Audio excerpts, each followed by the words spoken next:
Morning, Steph. Morning. Nice to meet you. Nice to again. meet you. Thanks for arranging the weather. Here we are at Royal Berkshire. So it's the first time here for you? No, it's not. I've been here a couple of times, but I haven't actually shot. Fine, okay, well, we're going to change that this morning. You're currently a shooter, you do a bit of shooting at the moment. It is, but I haven't picked up a gun for a while. Fine, get the excuses in early. I did actually order driven rain today just to really show off. Perfect. Oh, thanks for that. Worked out well.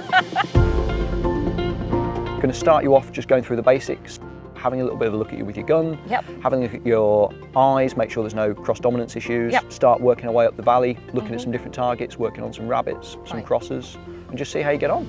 No worries. Sound okay? Sounds good.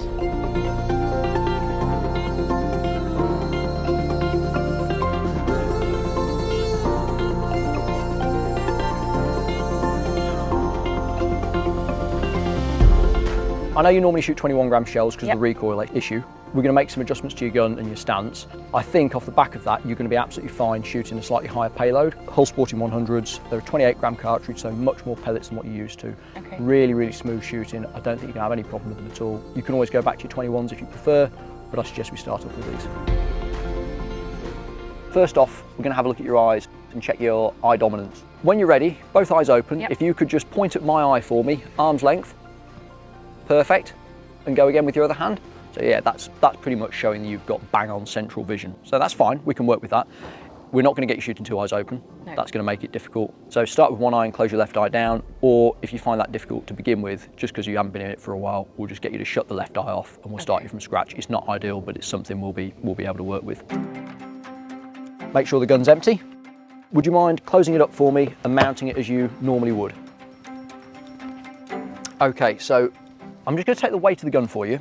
So immediately you've mounted the gun quite high in your shoulder pocket. You've only got 50% of the pad in contact. One thing it's going to do is give you too much recoil. Okay. Second thing is going to give you a massive amount of muzzle flip. So when the gun goes off, the recoil comes back. Because you've got nothing to support the gun at the back, it's going to lift up.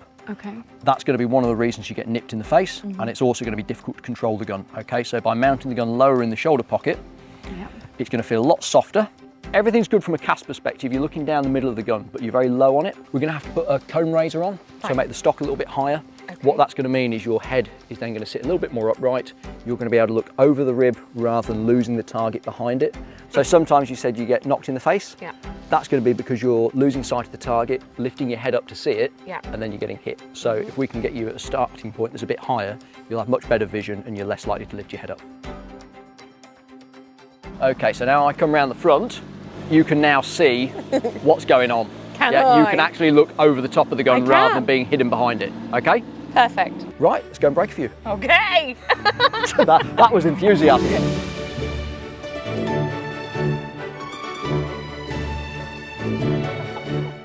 We're up at the rabbit stand at Royal Berkshire. I'm going to show you the bird, just talk through a couple of things with stance and method that I want you to try and apply on the target. Okay. Start you off, see how you go. Okay. All right. First thing to understand with a rabbit is there's two places people normally miss them. One's in front and one's over the top. Okay. Couple of reasons for both. Firstly, in front, they look a lot faster than they are. So with all the background whizzing past, it's very easy for your brain to think they're a lot quicker than they are, so you try and race in front to get a head start on it. So the second thing is the line. It's really, really easy to miss over the top of a rabbit for a couple of reasons, okay? First thing is now, especially that we've altered your gun fit a little bit, it's getting you used to the idea that majority of your pellets are going to go above the point of aim, which is what we want. It's so you can see everything happening, but it's so you now need to understand, rather than pointing at the middle of the rabbit, you're going to hold just off the bottom edge, okay? And that's going to enable you to see the bird all the way along. That's number one. The other thing is, if you do miss it a little bit too low, your shot's going to hit the floor and bounce back up, so you still hit it. Right. So what's happening is if you aim a little bit lower than you think you need to, all things being equal, you're giving yourself a bigger margin for error, okay?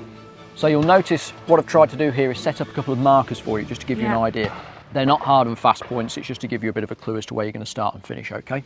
That target there is roughly where I'd like you to kill the bird. Okay, and what you'll see there is it's giving you the biggest amount of space and time, so it slows it down and it makes it a bit less of a rush for you. Okay, if you end up shooting it a little bit quicker, it's not a problem, that's just a guide. So first thing we're going to do is when you come in, get yourself comfortable that you can reach that point. That's the spot that you need to be most comfortable physically with, okay? Fine. So you set up to make sure you can reach that bird, weight over your front foot so your head doesn't come away from the gun, wind yourself back, so you're going to start just underneath that rabbit, which is what we call the hold point, so that's where you're going to start your gun. Look to the left of the barrel, and you're going to watch the target come into the gun, follow it onto the bottom right hand corner and pull the trigger, okay? The key thing is don't try and jump in front of it. If you get in front of it early, you're going to miss it, okay?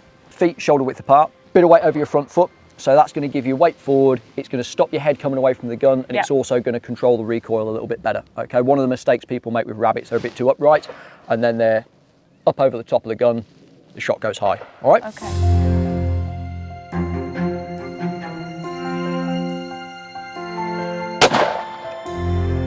Perfect, and again. Pull. Movement wise, good. Hit the first one, missed the second one. Sorry. Halfway there. I got it! No, you didn't. You hit the bank though, that was good. Yeah. So what that's done is that's shown you can see on that bank there, that's where your shot's going. Okay. So you've got a lot more margin for error to be what you would consider an awful lot lower on the bird. You'll be amazed how low you can shoot and still break this target, okay? The whole idea of this is it enables you to see the bird all the way along rather than trying to blank it out. So think of shooting the ground that the rabbit's running on as opposed to shooting the rabbit itself. Okay, you started moving way early there. But interestingly, what you think is miles too low, that second one, that's the line I need you taking. Perfect, absolutely obliterated it. 2 in a row. There you go. Oh, baby. So you see what I mean about holding low on the line? It gives you a much bigger margin for error.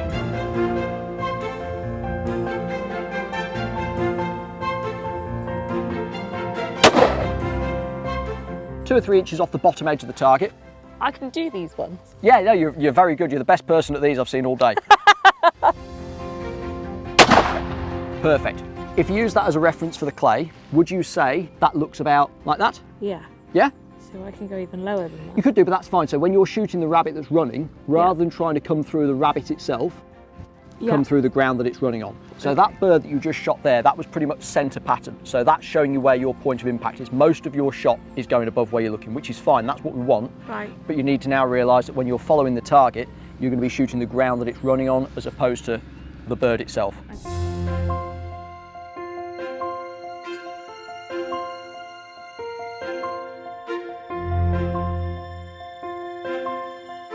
It would be very easy to look at that second shot and think that you'd missed it behind because you're seeing the cloud of dust come up, okay? Yeah.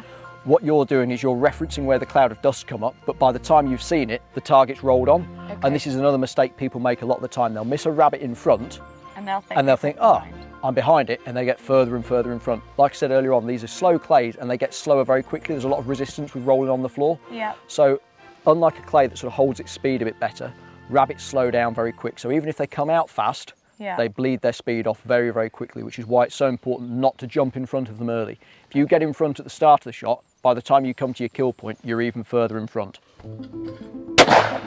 Good. Pull. There you go, brilliant. Oh yeah!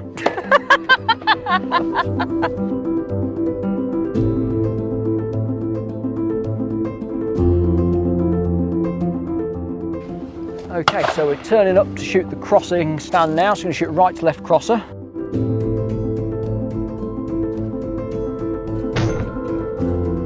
A little bit different from the rabbit. Going to have to do a little bit more work with this because it's a bit faster and it's a bit further away. Okay. The principles are going to be the same. So once we've looked at the target, we're going to choose the easiest place to kill the bird. Now I think that's going to be up over here, yeah?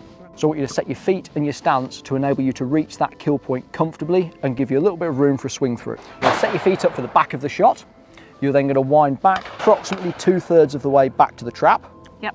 Again, let your eyes shift off to the right so you can see the bird coming. And this time I'm going to let you watch the bird come just past your barrel. So you're going to keep coming just from the back end of it and then slowly stretch out. And on this bird, because it's a bit further away and a bit faster, you're going to have to see some lead. Okay, so rather than the rabbit being almost straight at it with a moving gun, this is going to be coming from the back of the bird, stretching through to a couple of feet, pulling the trigger and then finishing the shot off. Okay? So same deal as last time. If we're killing the bird up here, set your stance and your feet up for the back of the shot. So you're going to have to turn yourself a little bit more to the left. That's it, perfect. So that should allow you to reach your kill point comfortably. Yep. So you're going to set yourself up to be comfortable here.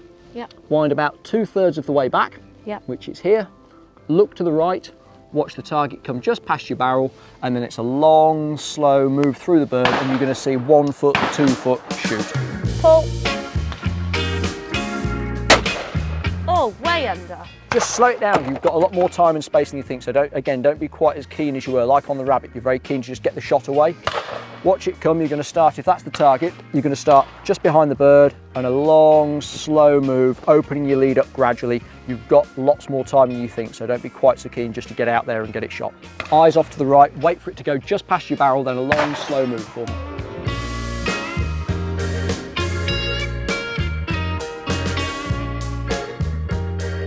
Better.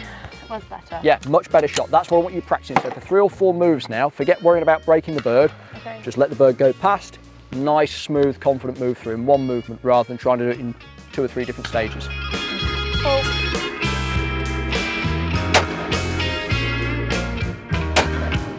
It looked like the second bird you got out in front of stopped and started again. It's really important that when you let the bird go past, it's 1 smooth move. So you're gradually accelerating from the bird, loads of time. There's no panic to get out in front quickly, because what you do when you do that is you then slow the gun down to try and compensate for it. Keep it as a long, smooth movement. If it means taking a few shots that you feel are too long and too slow, I'd sooner you get comfortable with that and just realise how much time and space you've got. Because at the moment it's a little bit like the rabbit. You're trying to do everything in a very short window and it's making it a bit panicky. Yeah. Okay? I tend to agree with that. Oh, that's good. I might be onto something then. Perfect shot. Oh.